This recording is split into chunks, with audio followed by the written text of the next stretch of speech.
So with the cage in the current step, I'm gonna still work my way forward, try and fit this motor. But later on, I will add gussets in the top of the roll cage bars and some on the sides, just to help strengthen a little bit more. I'll put some holes in it, maybe for nipple dies or for interior lights, one or the other. I cut out some more of the firewall, and the engine is pretty much in. It still has to go back just a tick, maybe 2 inches max, like 1.5 inches max. It does clear the front. I took a measurement first so I know how wide it was, because I plan on putting like a removable bar in the front, just so to make access to get the motor in and out of the car pretty much easier. As far as a radiator goes, I mean, I could put the engine back even more, but I don't know if I want to do that. I have plenty of space on this side. I could put a radiator there, just like how it was in the factory Mini. So I might just do that. I'll just go with like another one of those Honda radiators. Those things never let me down. And then as long as you have some ducting to it, they work very well. I put the transmission back in the car too, just to kind of get an idea of what I'm looking at here. Obviously it's gonna go forward more. So if the motor comes back about 1 inch, 2 inches, the transmission is going to go forward maybe a foot, it looks like, maybe 10 inches. And it should give me enough clearance for pedals assembly, so I'll have to work around that. But the nice thing is with the transmission up, the tunnel can be nice and shallow around like the snout part right here. So it's going to give me, I might be able to fit normal size seats in this one. So that's what I'm kind of aiming for. That's the whole reason why I got these tucked in here. And instead of, I'm Mini Richter out here, but in here, I can fit a wider seat, theoretically, and the bolsters won't hit the pipe because it's so tucked in. I sat here for about a good 10-15 minutes trying to figure out how I'm going to support this motor, but I think I came up with a plan finally. I'm going to go off of this bar here, or this one. I'm going to run one of these tubes kind of like this. I'm going to drill a hole, go through the firewall, weld it to the cage on the inside. I'll get rid of this, I'll do a thicker plate, and I'll weld this to the top of this pipe. And then I'll have a bend so it bends down like this, and then bolt it to the front of the subframe here with another plate at the bottom there. And then I can mount shocks right off of this main tube right here. I'll try and do those first. There should be enough clearance for the tires too. And I should be able to weld it pretty solid on the back here and the bottom. So once it goes through the wall, it'll just sit up nice and snug against this. Make my plate. There's already 4 mounting holes. I'm sure that'll be fine. Make another plate, weld it to this, bolt it in, and then I'll do the same thing on the other side. That doesn't really make mounts for the motor, but that's just kind of making the front more structural, if you will.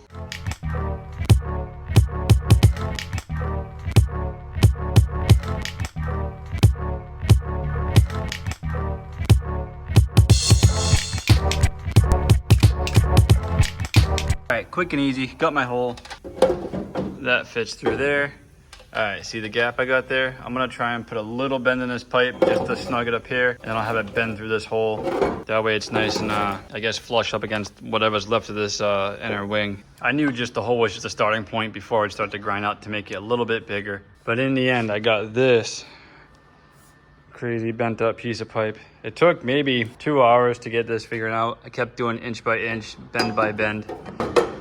That goes in there, and this is gonna go down to here. I mean, and once I cut it, I can spin it a little more. But yeah, that's what we're looking like. Gotta make some plates down there and chop it flush, fit it to a pad. Then I started my bend, so I gotta get my notch first, and then I'll continue putting this side on.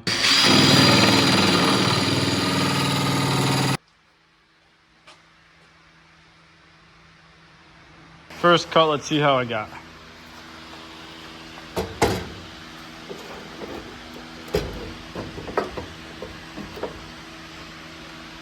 All right, so it's binding up a little bit right there. How are we looking right there? It's off a little bit. So it looks like, before I notch it, I'm just gonna take out some more metal out of right here, and I think it'll go.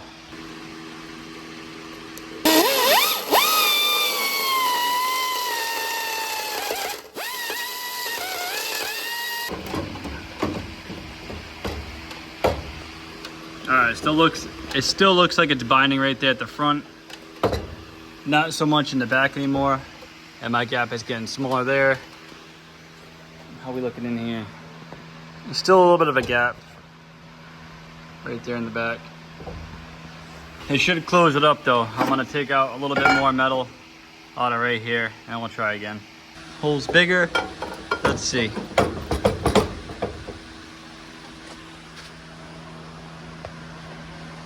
Aha, see? That looks pretty good.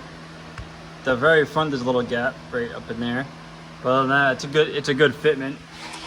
I'm happy with that. So next I gotta do my bend right here. I have to do it on an angle towards that way. And it's actually quite confusing sometimes bending these pipes. It's easy to get this wrong and bend it in the wrong direction. All right, let me prop this up.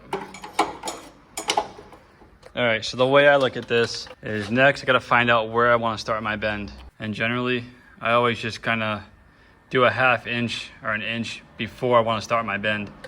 So I wanna start my bend right here, but I'm gonna mark it right around here somewhere. Everyone's bender is a little bit different and everyone finds a technique how to use their own bender. So I can't explain much of that. But to get that bend, put a pair of vice grips on it and I have it angled towards that, like where I want my bracket, right on top of this guy. And then I have my point here where I wanna start my bend. That's where I'm gonna put it in the bender and have it stop right there. That's where it's gonna start my bend. But you gotta get that right because remember, you got the notch at the other end. So if I just point this down, I know my bend's got it. How am I gonna explain this? I know how to do this, just I don't know how to explain it. But with this here, I know I just have to go to this point, that marker point, have this straight up in the bender and start my bend right there. As long as I bend it with this angle straight up, it's gonna match that bend right there. Let me put this in, I'll show you. All right, so here's my pipe. I'm just gonna make this orange. Now I got the vice grips on here, so I can't slide it through that way. I have to slide it through the other way. All right, there's my orange line right down here at the bottom. So I'm gonna line it up right at the beginning of this U shape. That's how I use my bender, and that's where I line it up. The bend will actually start right here, but I'm gonna do it right there for now. And then on this side, all I do now, because this was pivoted sideways in the car, but I have it marked on an angle, but I know I gotta put this point straight up, and that's where I'm gonna start my bend. As long as that's pointed straight up, it works for me. I can't explain it, but maybe you'll understand, but I can't really explain it. So I'll make sure your orange is right there, it's still right there, it's in reasonable, and we'll start bending. I have these blue lines and orange lines, so I already bent it. I bend it just a little bit to get it going, and then I'll pull it out and make sure it is correct. If you just do a slight bend and it's wrong, sometimes you can still kind of correct it and face it the right way. Or if you're starting to bend too early or too late, you still have enough time to where you can kind of fix it and make it better.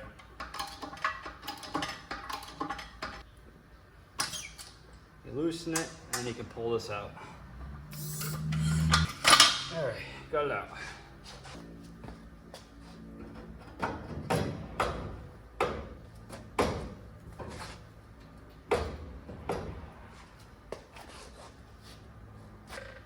So you can see where I started the bend, pretty good, and it's already going in the right direction. It's off maybe just a tiny bit. The bend is still just shallow enough where you can twist it a little bit inside the bender and kind of fix that. So I just rotate my clamps a little bit and then make sure that's vertically straight up when it's back in the bender, and that should straighten it out. As far as right here goes, bend actually started right here. When I want the bend to start back here just a little bit.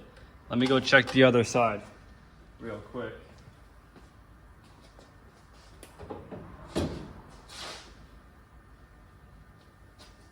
Just eyeing it up on the other side, the bend does start just a little bit back here. So to fix this orange line, you're just gonna slide it and you bend it just a little bit more, maybe like a 1/2 inch. Don't overdo it. So there's my orange line. I'm actually gonna rotate it.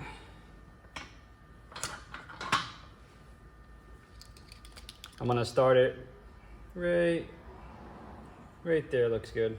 It's about a 1/2 inch. So bring that back to right there. give or take. Come to this side. I'm gonna tilt this straight up. It's gonna be funny for a minute. So you have to get this side line, get your orange line lined up. Put a little bit of pressure on this, turn this straight. Right there looks good. Start bending it. And it's not gonna rotate because once you start putting pressure on it, it just grips it so tight. So it's gonna strain it out. Do a couple pumps and then we'll pull it out and check it again. Right there's good. So I have these lines, and on the other side I have a line way over here with a T going through it. So I know that's the bend I have to get to. Actually, I could take these off now. But I'm still gonna pull it out and check it just to be sure. And with them vice grips out of the way, it's easier just to pull the piece out this way.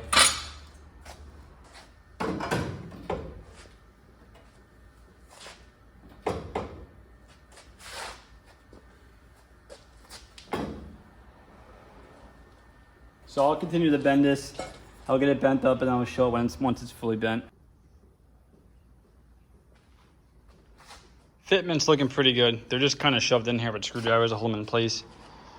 But for the most part, fitment's pretty good. I'm happy with that. There's still like a little bit of fettling to do, or they still like move just a little bit. I can tweak them if I need to, which is fine. But overall, I got them in. So that the right side took a lot longer last night. I was here with a friend and we were just kind of chit-chatting, whatever. So that took like 3 hours yesterday. Today, this one took me about 50 minutes. But I already had my bends marked on my bender, so I knew where to go and how to do it. So once I do one side, it generally takes me longer to do one side, and then the second side I can do a lot quicker. So I normally don't film the first side because I have to just sit there and look at it and think about it 1,000 times. But this side, pretty good. If need be, I still have to chop the bottom and flush it out. And these are pretty cool. It looks like I already have a hole here and one on the other side. I would imagine that's just stamped from the factory.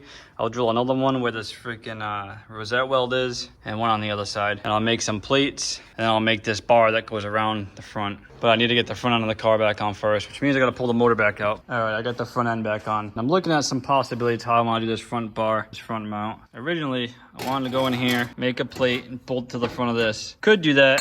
I'd have to cut some of this sheet metal out, which wouldn't be bad, because I still have the front side. That could be fine.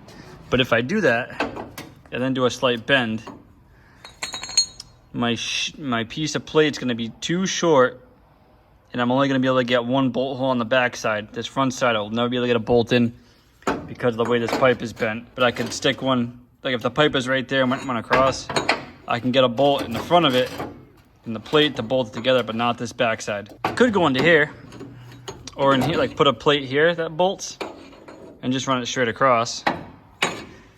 But if I do that, it's running close to the motor, except I don't know where the motor is exactly sitting yet. So in that case, I'll pull the front end back off, and I think I am gonna do those sidebars first. I just have to make sure the width of this to that side, like from end to end, is 27.5.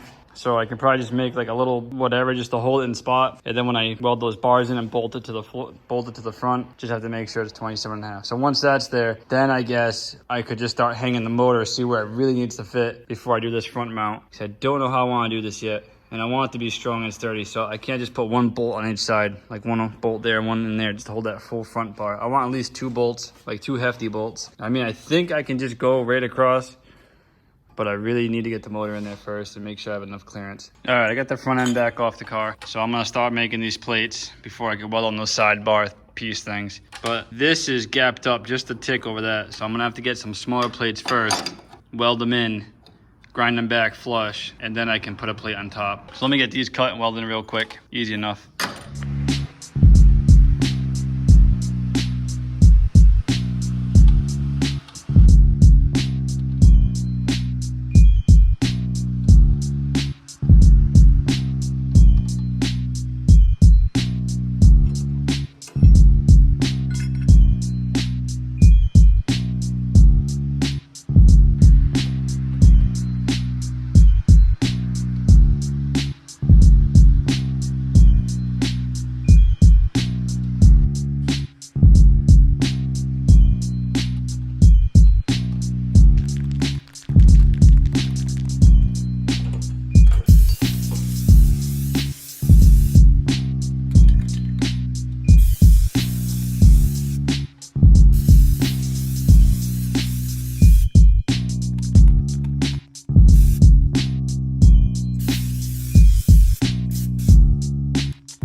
few bits and pieces of this build. I went straight to just bolting the trans right up to the motor, because I really just wanted to get it like under the hood and see how it would look. I didn't really film any of that, it's just whatever. And I did do this front bar.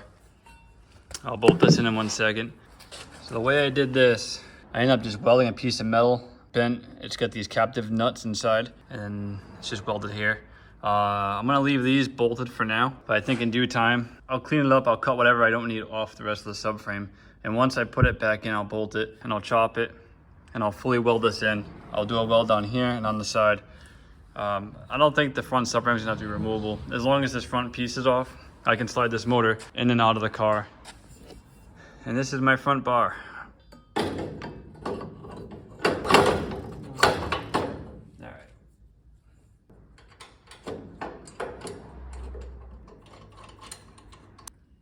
These little tubes sticking out are kind of cool. I had to add these in so I could help weld this front bar to it. Otherwise I would have went right over where the hole is that I need to put the bolt through. And all it is this chromoly tubing I had. I just put it in a lathe and just grinded up the front. Well, I turned it down, made it smooth. It looks really nice. You go right inside there like so.